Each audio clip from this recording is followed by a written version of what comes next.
Excuse me, miss. This bank has a dress code. Richard Pemberton's voice sliced through the marble lobby of First National Bank like a knife through silk. His Tom Ford suit, midnight black, probably $8,000, didn't wrinkle as he moved. The Cartier watch on his wrist caught the chandelier light. Bank manager. 28 years at this institution. Never missed a day. He stared down at the 13-year-old black girl standing in front of the premium customer service counter. Worn-out sneakers. Duct tape holding the sole to the left shoe. Goodwill jeans with a stain near the knee.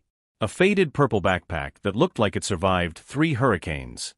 I need you to understand something, Richard continued, louder now. Heads turned. 47 customers in the lobby. Security guard by the door straightened. Tellers stopped counting. This section is for account holders with substantial assets. You're looking for the basic services counter. That way. He pointed across the lobby. Towards the rope line. Where people wait 45 minutes to cash checks for $83. Amara Johnson didn't move. Her hands shook. Just slightly. Her voice came out small. Sir, I have an account here. I just need to check my balance. Richard laughed. Not a chuckle. A full theatrical laugh that echoed off Italian marble floors and 30-foot ceilings. Sweetheart, he said, and the condescension dripped like honey. I've been managing this branch for longer than you've been alive. I know every premium account holder by name. And you. He looked her up and down. Slowly. Making sure everyone saw. You are not one of them. A woman in a Chanel suit whispered something to her husband. Someone pulled out their phone. Started recording. Please, Amara whispered. I just need 5 minutes. Security. Richard didn't even look at the guard. Just snapped his fingers. Like calling a dog. But nobody in that room, not Richard Pemberton with his $8,000 suit and 28 years of arrogance, not the security guard crossing the floor, not the 47 customers watching with their phones out, not the tellers whispering behind bulletproof glass. Nobody knew what was about to happen. Nobody knew what was in that account. Nobody knew the number that would flash on that screen. Nobody knew that in exactly 12 minutes, Richard Pemberton's entire world would collapse. That his hands would shake. That his face would go gray. That he would beg, actually beg, a 13-year-old girl for forgiveness. Nobody knew. But they were about to find out. 6 months earlier. 7:30 in the morning. South Side, Chicago. March 15th. Amara Johnson woke up in the bedroom she shared with her 8-year-old brother Marcus. Sunlight streamed through the window, the one with the crack they covered with cardboard and duct tape because the landlord stopped returning calls 6 months ago. She could smell coffee. The cheap kind from the dollar store. Her mother was already awake.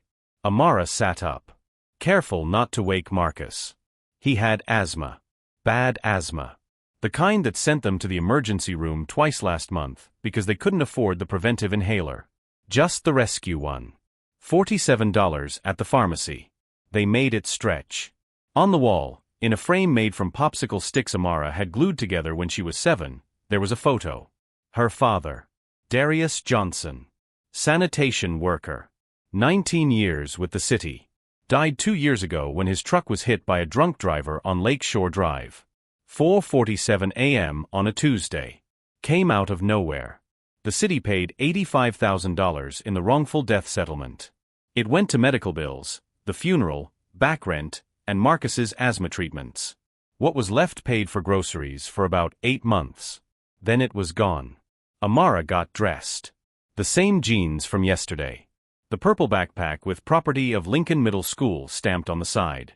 They gave it to her for free because her mother qualified for the reduced lunch program. Free breakfast. Free lunch. Some days, those were the only 2 meals Amara ate. She walked into the kitchen. Small. Cramped. Linoleum peeling in the corners. Her mother, Lorraine Johnson, stood by the stove. Nurse's aide at Mercy Hospital. Night shift, 11 p.m. to 7 a.m. She'd been home for 30 minutes. Morning, baby. Lorraine's voice was tired. But she smiled. She always smiled for her kids. Morning, Mama. Amara grabbed the cereal box. Generic brand. The kind that's just called Toasted Oats in black letters on a white bag. She poured it into a bowl. No milk. They ran out yesterday.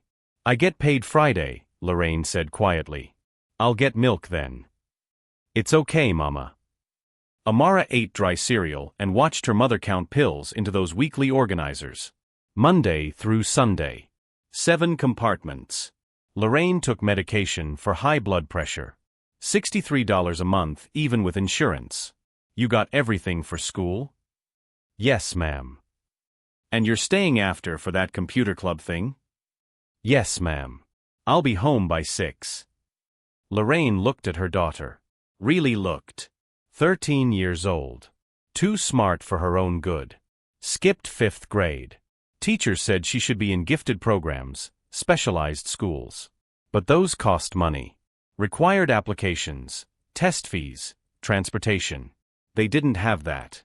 So Amara went to Lincoln Middle School. The one 11 blocks away. The one where half the computers in the lab didn't work and the textbooks were from 2009. But Amara didn't complain. She never complained. She kissed her mother on the cheek, grabbed her backpack, and headed for the door. Amara. She turned. I love you, baby. You know that, right? Amara smiled. I know, Mama. I love you too. She didn't know that 6 months from that moment, everything would change. That a single decision she was about to make would lead her to a bank lobby, to a man in an $8,000 suit, to a moment that would go viral and be watched 47 million times in 3 days. She didn't know any of that. She just walked to school. Lincoln Middle School Computer Lab. 23 computers. 14 worked. Amara sat at Station 7, the one in the back corner that nobody else wanted because the chair was broken and you had to prop it up with a dictionary. Mr. Chun, the computer science teacher, was showing the class how to build a basic website using HTML. Most kids were scrolling through Instagram on their phones under the desks. Not Amara. She wrote every line of code. Tested it. Debugged it. Built a full website in 40 minutes while other kids were still trying to figure out what Abe tag was.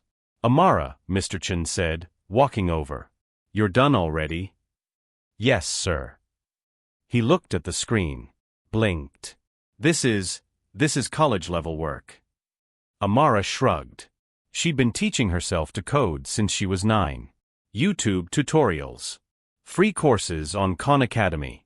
She'd download lessons on the public library Wi-Fi, save them to a flash drive, watch them at home. She learned Python, JavaScript, CSS, HTML. She couldn't afford books, so she read documentation online. She couldn't afford software, so she used free, open-source tools. By the time she was 12, Amara could build a functioning app from scratch. Have you ever thought about entering competitions? Mr. Chun asked. There's one coming up. The Illinois Youth Tech Challenge. First prize is $5,000. Second prize is $2,000. Even third prize is $500. Amara's heart jumped. $5,000. That could pay for Marcus's asthma medication for a year. That could fix the window in their bedroom. That could buy her mother new shoes. The ones she'd been wearing had holes in them. What would I have to do? Build an app. Something original. Something that solves a real problem. You have 6 weeks. How much does it cost to enter? Mr. Chun paused. There's a $75 registration fee. Amara's heart sank. $75. They didn't have $75. I'll see if I can do it. Mr. Chun reached into his wallet. Pulled out 4 $20 bills. Here. Mr. Chun, I can't. Yes, you can. Consider it an investment. When you win, you can pay me back. Amara took the money. Her hands shook. Thank you, sir. Don't thank me. Just build something incredible. She did. Amara sat at the kitchen table. Her laptop, a 2012 Dell that Mr. Chun gave her because the school was throwing it out, hummed loudly. The fan sounded like a jet engine. She'd been awake for 19 hours. School. Computer lab. Home. Dinner, ramen noodles, 33 cents a pack. Homework. Then coding. 6 p.m. to midnight. Every single night for 6 weeks. Her app was called MedTrack. It helped low-income families track medication schedules, find the cheapest pharmacies, and set reminders for refills. She built it thinking about her mother. About Marcus. About the 47 million Americans who couldn't afford their prescriptions. The app was beautiful. Clean interface. Simple. Intuitive. She tested it 1,847 times. Fixed every bug. Every glitch. She submitted it at 11:58 p.m. 2 minutes before the deadline. Then she collapsed into bed and slept for 11 hours straight. Amara was in math class when the email came. Her phone buzzed in her backpack. She ignored it. Mrs. Patterson didn't allow phones during class. But it buzzed again. And again.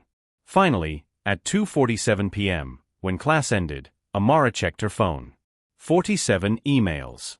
23 text messages. 14 missed calls. Her heart raced. What happened? Was her mom okay? Was Marcus in the hospital again? She opened the first email. Subject: Illinois Youth Tech Challenge, first place winner. Dear Amara Johnson. Congratulations. Out of 1,847 submissions from across Illinois, your app MedTrack has been selected as the first place winner of the Illinois Youth Tech Challenge. You will receive $5,000 cash prize, a scholarship to the Northwestern University Summer Coding Academy, $8,000 value, mentorship with tech industry professionals, meetings with potential investors interested in funding your app development. Additionally, we are pleased to inform you that MedTrack has attracted significant attention from the venture capital community. 3 firms have expressed interest in meeting with you regarding potential development and scaling opportunities. The award ceremony will be held on June 3rd at 6 p.m. at the University of Chicago. Amara read it 3 times. Then she ran to Mr. Chen's classroom and cried for 20 minutes straight. The meeting took place in a downtown Chicago office building. 47th floor. Floor-to-ceiling windows overlooking Lake Michigan. Amara wore the same jeans. The same purple backpack.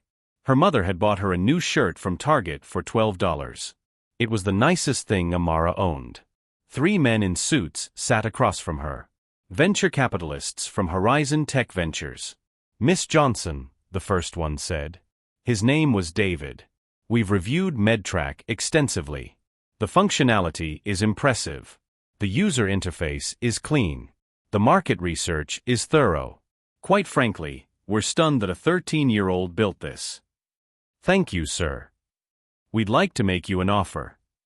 Amara's heart pounded. We're prepared to invest $2.7 million in MedTrack. In exchange, we'd take a 15% equity stake.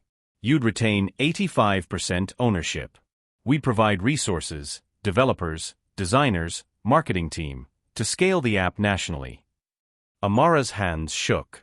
$2.7 million. She tried to do the math in her head. 85% of $2.7 million. That was $2,295,000, David said, like he read her mind. That would be your portion. However, we'd structure it carefully. A portion would be held in trust until you turn 18. A portion would be accessible now for living expenses, education, and business costs. We'd work with your mother and a financial advisor to ensure everything is managed properly. Amara looked at her mother. Lorraine's eyes were wide, filled with tears. What do I need to do? Sign some papers. Work with our team. Keep being brilliant. 1 week later, Amara Johnson had $847,000 deposited into a custodial account at First National Bank. The remaining funds were structured in trusts, investments, and business accounts. At 13 years old, Amara was worth over $2 million. But she didn't tell anyone. She kept going to Lincoln Middle School. Kept wearing the same clothes. Kept eating free lunch. She didn't want attention. She didn't want people treating her differently. She just wanted to help her family. Pay for Marcus's medication. Fix the window. Buy her mother new shoes. That's all she wanted. The letter came in the mail on a Tuesday. It was from First National Bank. Official letterhead. Amara's name typed across the front. Her mother opened it at the kitchen table. Dear Miss Johnson, this letter is to inform you that your account has been flagged for unusual activity. As per federal banking regulations, we require you to appear in person at our main branch to verify your identity and account information. Please bring valid government-issued ID, proof of address, account documentation. Failure to comply within 30 days will result in a temporary freeze of your account. Please visit us at First National Bank Main Branch 875, North Michigan Avenue, Chicago, Illinois. Sincerely, Richard Pemberton, Branch Manager. Lorraine frowned. This is strange. Why would they flag your account? Amara shrugged. Maybe it's just a routine thing? I don't know, baby. Banks don't usually do this unless there's a problem. Should I go? We'll both go. Saturday morning. I'm off work. But Saturday morning, Lorraine woke up with a fever. 102.3 degrees. She'd caught something at the hospital. Probably the flu. Mama, I can go by myself. Amara, no. You're 13. I'm not sending you downtown alone. I'll take the train. It's 2 stops. I'll be fine. Lorraine looked at her daughter. Stubborn. Independent. Too grown up for 13. You call me the second you get there. And the second you leave. You understand? Yes, ma'am. And you come straight home? Yes, ma'am. Amara stepped off the Red Line train at Chicago Avenue. Walked 4 blocks east. The streets got cleaner. The buildings got taller. The people wore nicer clothes. She felt out of place. Her sneakers, the ones with duct tape, squeaked on the sidewalk. Her backpack bounced against her shoulders. First National Bank towered above her. Glass and steel. Revolving doors. A doorman in a uniform that probably cost more than Amara's entire wardrobe. She took a deep breath. Pushed through the doors. The lobby was massive. Marble floors. Crystal chandeliers. Mahogany counters. It smelled like leather and money. Amara walked to the counter. The premium customer service counter. Because that's what the letter said. Premium account services. A woman behind the desk looked up. Smiled. That fake customer service smile. Can I help you? Yes, ma'am. I received a letter saying I needed to verify my account. Do you have the letter with you? Amara pulled it from her backpack. Handed it over. The woman read it. Her smile faded. Just slightly. I'll need to get the manager. One moment. She disappeared into a back office. Amara waited. 60 seconds passed. Then 90. Then 2 minutes. People walked past her. Suits. Designer handbags. Rolex watches. They glanced at her. At her shoes. At her backpack. She felt their eyes. Felt their judgment. Then Richard Pemberton appeared.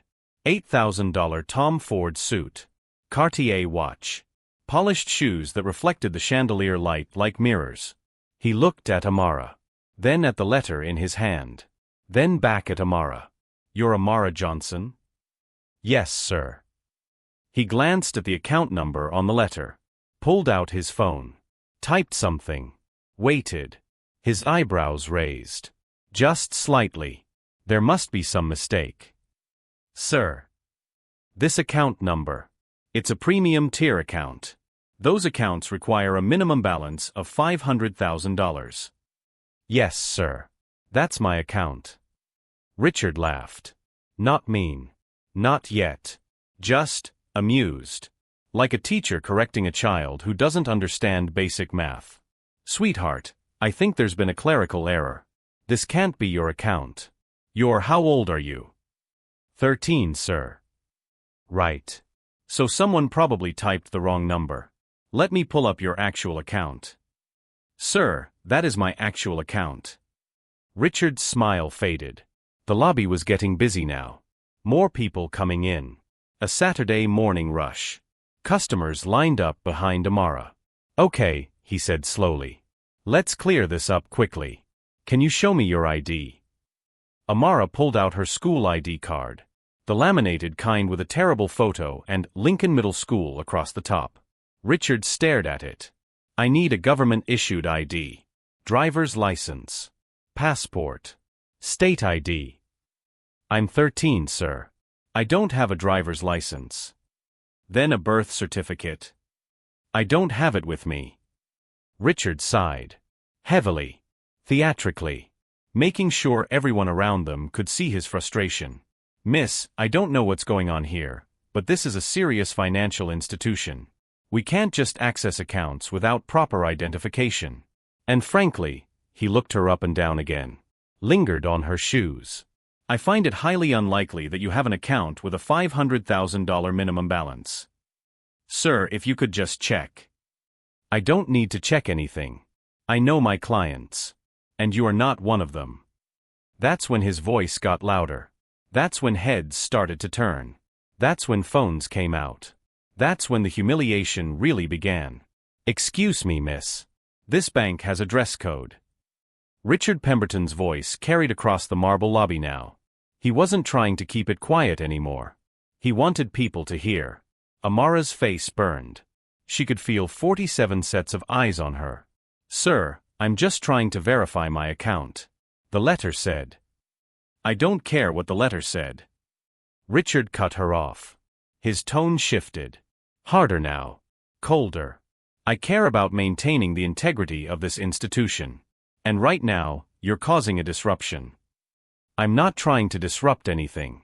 I just need 5 minutes to. To what? To waste my time? To waste the time of actual account holders waiting behind you? A murmur rippled through the crowd. Someone whispered loud enough for Amara to hear, "Why is that kid even in here?" Richard turned to the woman behind the counter. Sarah, please direct this young lady to the basic services line. That's where she needs to be. But Mr. Pemberton, the letter. I said basic services. Sarah hesitated, then nodded. Miss, if you could just step over to. No. Amara's voice was small, but firm. The letter says premium account services. This is where I'm supposed to be. Richard's face flushed red. He wasn't used to being contradicted. Especially not by a 13-year-old in duct-taped shoes. Young lady, I have been managing this branch for 28 years. I know every single premium account holder by name, by face, by handshake. I attend their weddings. I know their children. I golf with them on Sundays. And I am telling you with absolute certainty that you do not have a premium tier account at this bank. Sir, if you would just look at the account number. I don't need to look at anything. What I need is for you to stop disrupting my customers and wasting my time. He stepped closer. Amara could smell his cologne. Something expensive. Sandalwood and leather. Let me explain something to you, he said quietly. Condescendingly. This section of the bank, this counter, these services, these representatives, they're for people who have earned the right to be here. People who have worked hard. People who have built wealth. People who understand how money works. He paused. Let that sink in. You come in here in shoes held together with tape, with a backpack that looks like you found it in a dumpster, and you expect me to believe you have $500,000? I have more than that, sir. Richard laughed. Out loud. Full volume. Several people in the lobby laughed with him. More than $500,000? Really? Yes, sir. And where exactly did a 13-year-old get that kind of money? Did you rob a bank? More laughter. Phones were definitely out now. At least 6 people recording. Amara's hands shook. I built an app, sir. I sold it. The money went into this account. An app. Richard said it like it was the funniest thing he'd ever heard. You built an app. Yes, sir. What kind of app? A medication tracking app. For low-income families. And someone paid you over $500,000 for this app? $2.7 million, sir. I took equity. $847,000 was deposited into this account. The rest is in trusts and other accounts. The lobby went silent. Richard stared at her. Then he laughed again. Harder this time. He turned to the crowd. Did everyone hear that? This young lady claims she sold an app for $2.7 million. Scattered laughter. Someone said, "That's ridiculous." Another voice, "Kid's got imagination, I'll give her that." Richard turned back to Amara. His smile was cruel now. "Sweetheart, I don't know who's been lying to you, or what fantasy you've been living in, but that's not how the real world works. 13-year-olds don't build apps worth millions of dollars. They don't have $847,000 in bank accounts. They don't have premium tier anything. Sir. No. I've been patient. I've been polite. But now I'm done. Security." The security guard, a large man named Marcus, ironically, started walking over. "This girl is trespassing. She has no account here. She has no business here. I want her removed from the premises immediately." "Wait." Amara's voice cracked. Tears were forming now. She fought them back. "Refuse to cry in front of these people. Please. Just check the account. Just look at it. That's all I'm asking." "I'm not checking anything. You're leaving. Now." Marcus, the security guard, reached Amara. Gently touched her shoulder. "Miss, I'm going to have to ask you to leave." "Please," Amara whispered. She looked up at Richard Pemberton. At his $8,000 suit and his Cartier watch and his 28 years of arrogance. "Please. I'm not lying. I just need you to look at the account." Security, escort her out. "Wait." A voice from the crowd. A woman in her 50s. Expensive coat. Diamond earrings. "For God's sake, Richard, just check the account number. What's it going to hurt? Just look at the damn screen." Richard turned to her. "Mrs. Patterson, this doesn't concern. Just check it. You're making a scene. Half of us are recording this. Just verify the account so we can all move on with our morning." Other voices chimed in. "Yeah, just check it. This is taking forever. I've been waiting 15 minutes. Richard's jaw clenched. He didn't want to look. Because looking meant admitting he might be wrong. And Richard Pemberton was never wrong. But the crowd was getting restless. The phones were recording. This was becoming a situation. "Fine." He practically spat the word. "I'll check the account. Just to prove that this is a waste of everyone's time." He walked to the nearest computer terminal. Typed in the account number from the letter. Pressed enter. Waited for the error message. For the account not found screen. For the proof that this little girl was lying. The screen loaded. Richard's face went pale. Then gray. Then white. His mouth opened. Closed. Opened again. That's not possible." He typed the account number again. Pressed enter. Same screen. Account holder, Johnson Amara M. Account type, Premium Platinum Tier. Current balance, $847,293.18. Account status, active minimum balance requirement, $500,000. Met relationship manager, unassigned linked accounts, 3 total relationship value, $2,847,293.18. Richard stared at the screen. His hands trembled. Slightly at first. Then more noticeably. The lobby had gone completely silent. "Sir." Amara's voice was quiet. "Is there a problem with my account?" Richard didn't answer. He just stared at the numbers. At the $847,293.18.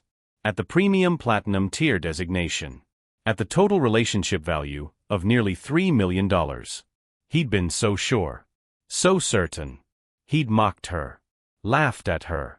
Called her a liar in front of 47 people and 6 camera phones. And he'd been wrong. Completely. Catastrophically. Career-endingly wrong. His supervisor, Janet Morrison, appeared from the back office. "Richard? What's going on out here? Why is there a crowd?" Richard couldn't speak. He just pointed at the screen. Janet looked. Her eyes went wide. She turned to Amara. "Miss Johnson." "Yes, ma'am." "I am so sorry. Please. Come with me. Let's get this sorted out properly." She shot a look at Richard that could melt steel. "My office. Now." Janet Morrison's office. Oak desk. Leather chairs. View of Michigan Avenue. Amara sat in a chair that was too big for her. Her feet didn't touch the ground. Janet was on the phone, talking quickly, quietly. Then she hung up and turned to Amara with a smile that looked genuinely apologetic. "Miss Johnson, on behalf of First National Bank, I want to offer you my sincerest apologies for what just happened. That behavior was completely unacceptable, unprofessional, discriminatory." "It's okay." "No, it's not okay. You're a valued client of this bank. You should have been treated with respect. Instead, you were humiliated, in public, by a senior member of my staff." Janet paused. "Mr. Pemberton has been suspended pending a full investigation, and I want to personally ensure that something like this never happens again." She pulled out a folder. "I've reviewed your account. You have $847,293.18 in your primary account. You also have 3 trust accounts totaling just over $2 million. Is that correct?" "Yes, ma'am." "And you're 13 years old?" "Yes, ma'am." Janet shook her head. "That is remarkable. Truly remarkable. How did you, if you don't mind my asking, how did someone so young accumulate this kind of wealth?" Amara explained. "The app. The competition. The investment. The venture capital deal." Janet listened. Her expression shifted from skeptical to impressed to amazed. "MedTrack. I've heard of that app. My sister uses it for her diabetes medication. She says it's a lifesaver." "Thank you, ma'am." "You built that? By yourself?" "Yes, ma'am." Janet sat back in her chair. "Miss Johnson, I think we need to assign you a proper relationship manager. Someone who can help you manage your accounts, plan for your future, and ensure you're maximizing your financial opportunities." "I'd appreciate that, ma'am. And I want to upgrade your account to our highest tier, Diamond Elite. It comes with additional benefits: concierge banking, investment advisory services, priority access. No fees. No minimums. Just white glove service." "Thank you, ma'am." Janet extended her hand. "Welcome to First National Bank, Miss Johnson. The right way this time." Amara shook her hand. But the story didn't end there. Because what happened in that lobby, the mockery, the laughter, the phones recording, it didn't stay in that lobby. It went viral. By 2:47 p.m., the video had 5,000 views. Someone had posted it on Twitter, then TikTok, then Instagram, then Facebook. The caption: "Rich bank manager humiliates poor black girl, wait for the ending flushed face." Comments exploded. "This made me so angry I'm shaking. The audacity of this man, she's 13. He made fun of a child. Those shoes broke my heart, and then she had $847,000? I screamed. By 8 p.m., the video had 8 million views. By midnight, 47 million. News outlets picked it up. Local news, national news, CNN, MSNBC, Fox News. Headlines: Bank manager suspended after humiliating 13-year-old millionaire. Young black entrepreneur mocked for wearing worn-out shoes to check $847,000 account. Viral video shows shocking discrimination at Chicago bank. Richard Pemberton's face was everywhere. Screenshots. Memes. His LinkedIn profile. His Facebook page. Everything. His phone rang 847 times in 12 hours. Death threats. Angry messages. People finding his address. His family. His kids. His wife left him on Sunday. Took the children to her mother's house. His suspension became termination on Monday. By Tuesday, he couldn't leave his house without cameras following him. Amara sat at her kitchen table.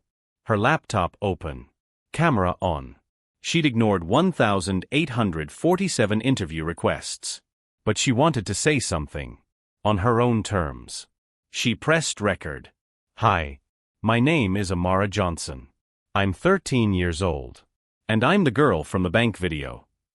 She paused. Collected her thoughts. A lot of people are angry right now. At the bank manager. At the system. at how I was treated. And I appreciate that. I really do. But that's not why I'm making this video.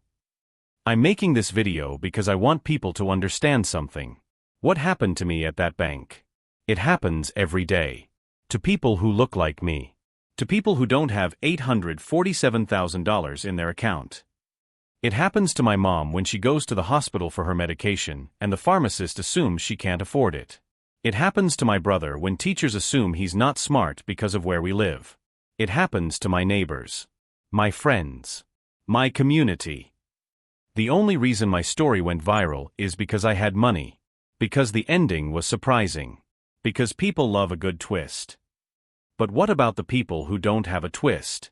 Who get laughed at, mocked, dismissed, and then go home with nothing? No justice. No apology. No viral video to validate them. I don't want people to just be mad at one bank manager. I want people to be mad at the system that makes people like him think it's okay to treat people like me the way he did. I was lucky. I built an app. I got investors. I have money now.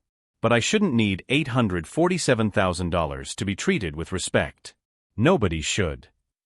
So yeah, I accept the bank's apology. I accept the manager's suspension. But I'm not satisfied. Because this isn't about me. It's about the millions of people who go through this every single day and never get an apology.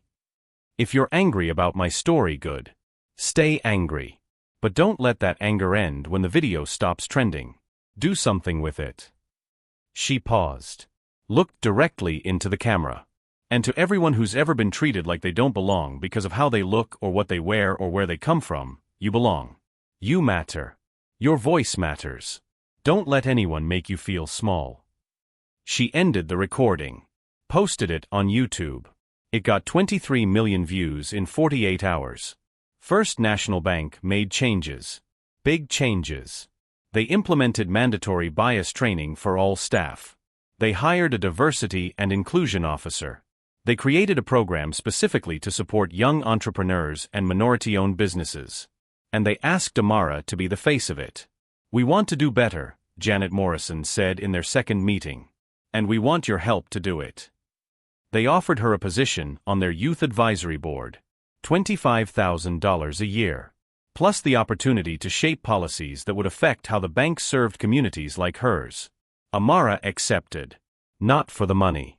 But for the chance to make sure what happened to her never happened to anyone else. The viral video did something else too. It brought MedTrack into the spotlight. Suddenly, everyone wanted to know about the app the 13-year-old built. Downloads skyrocketed. From 15,000 users to 2.3 million in 6 weeks. Hospitals started partnering with them. Insurance companies. Pharmacies. By December, MedTrack had saved users an estimated $47 million in medication costs. Amara's equity stake in the company was now worth $12.8 million. She was 13 years old. And she was a multi-millionaire. But she still lived in the same apartment. Still went to Lincoln Middle School. Still wore the same jeans. The only difference? She bought her mom new shoes. Fixed the window in their bedroom. And made sure Marcus had all the asthma medication he'd ever need. Richard Pemberton sat in a small apartment in Evanston. Not the house in Winnetka he used to own. That was gone. Foreclosed. His wife filed for divorce. His kids wouldn't talk to him. His career was over. 28 years at First National Bank. Gone. Because he couldn't see past a pair of worn-out shoes. He spent his days scrolling through job boards. Sending resumes. Getting rejected. Nobody wanted to hire the bank manager from the viral video. The one who mocked a 13-year-old black girl. The one whose face became a meme for corporate arrogance. On December 15th, he did something he never thought he'd do. He wrote a letter. Dear Miss Johnson. I don't know if you'll read this. I don't know if you should. But I need to say it anyway. I was wrong. Not just wrong. Cruel. Arrogant. Blind. I looked at you and saw worn-out shoes and a backpack with a school logo, and I made assumptions. I let those assumptions dictate how I treated you.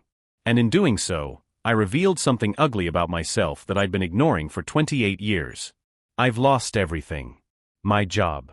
my family, my reputation. And I deserve it. Every bit of it. But more than that, I'm ashamed. Not because I got caught. Not because the video went viral. But because I hurt a child. Because I made you feel small. Because I looked at you and didn't see your worth. I don't expect forgiveness. I don't deserve it. But I want you to know that what happened to you changed me. It forced me to confront parts of myself I'd been hiding from. And while I can't undo what I did, I can promise you this. I will spend the rest of my life trying to be better. Trying to do better. Trying to see people, really see them, instead of making assumptions based on appearances. I'm sorry, Miss Johnson. From the bottom of my heart, I am sorry. Sincerely, Richard Pemberton. Amara read the letter 3 times. Then she wrote back. Mr. Pemberton, I accept your apology. Not because what you did was okay. It wasn't. But because I believe people can change. And because holding on to anger hurts me more than it hurts you. I hope you use this experience to teach others. To help others. To make sure nobody else ever makes the same mistake you did. Respectfully, Amara Johnson. Amara stood on a stage at the University of Chicago. 800 people in the audience. Cameras from major news networks. A live stream hitting 150,000 viewers. She was giving the keynote speech at the National Youth Empowerment Summit. 6 months ago, she began, I walked into a bank in worn-out shoes. And a man looked at me and decided I didn't belong. The audience was silent. He was wrong. But here's the thing, he's not the only one. Every single day, people make assumptions about others based on what they see. Based on appearances. Based on stereotypes. And every single day, brilliant people are dismissed. Ignored. Told they don't belong. I was lucky. My story ended with validation. With an apology. With justice. But most people don't get that. So I'm standing here today to tell you, you don't need $847,000 in a bank account to matter. You don't need a viral video to be worthy of respect. You don't need anyone's permission to take up space in this world. You belong. Right here. Right now. Exactly as you are. The audience erupted in applause. Amara smiled. Looked out at the crowd. Saw faces like hers. Young. Black. Brown. Hopeful. Build your apps. Start your businesses. Dream your dreams. And when someone tells you that you don't belong, when someone looks at your shoes and decides they know your worth, prove them wrong. Not because you owe them anything, but because you owe it to yourself. Standing ovation. Cameras flashing. Phones recording. And in the back of the room, sitting quietly in a chair near the exit, was Richard Pemberton. He'd asked permission to attend. Amara had said yes. He watched her speak. Watched her inspire. Watched her turn the worst moment of his life into a lesson for thousands of others. When it was over, he waited until the crowd dispersed. Then he approached her. Miss Johnson. Amara turned. Saw him. Smiled. Mr. Pemberton. You came. I did. I wanted to hear you speak. To see what you've become. And you're remarkable. Truly remarkable. And I'm sorry I didn't see it 6 months ago. Amara extended her hand. Thank you for coming. He shook it. Then he left. It wasn't redemption. It wasn't forgiveness. It was just closure. For both of them. Amara Johnson is 14 now. Medtrack has 8.7 million users. Her net worth is $18.3 million. She still lives on the South Side. Still goes to Lincoln Middle School. Still eats free lunch. But now, when she walks into a bank, people know her name. Not because of her balance. But because of what she represents. Hope. Resilience. The refusal to be made small. She bought her mother a house. A real house. 3 bedrooms. A yard. No broken windows. Marcus has a room of his own now. And all the asthma medication he needs. And those worn-out shoes? Amara kept them. They sit on a shelf in her bedroom. A reminder. Not of the humiliation. But of the strength it took to stand in that lobby, in front of 47 people with phones out, and refuse to leave. She looks at them sometimes. When she's having a bad day. When someone underestimates her. When the world feels heavy. And they remind her. She belongs. She's always belonged. And no amount of laughter, mockery, or judgment will ever change that. So here's the question for you.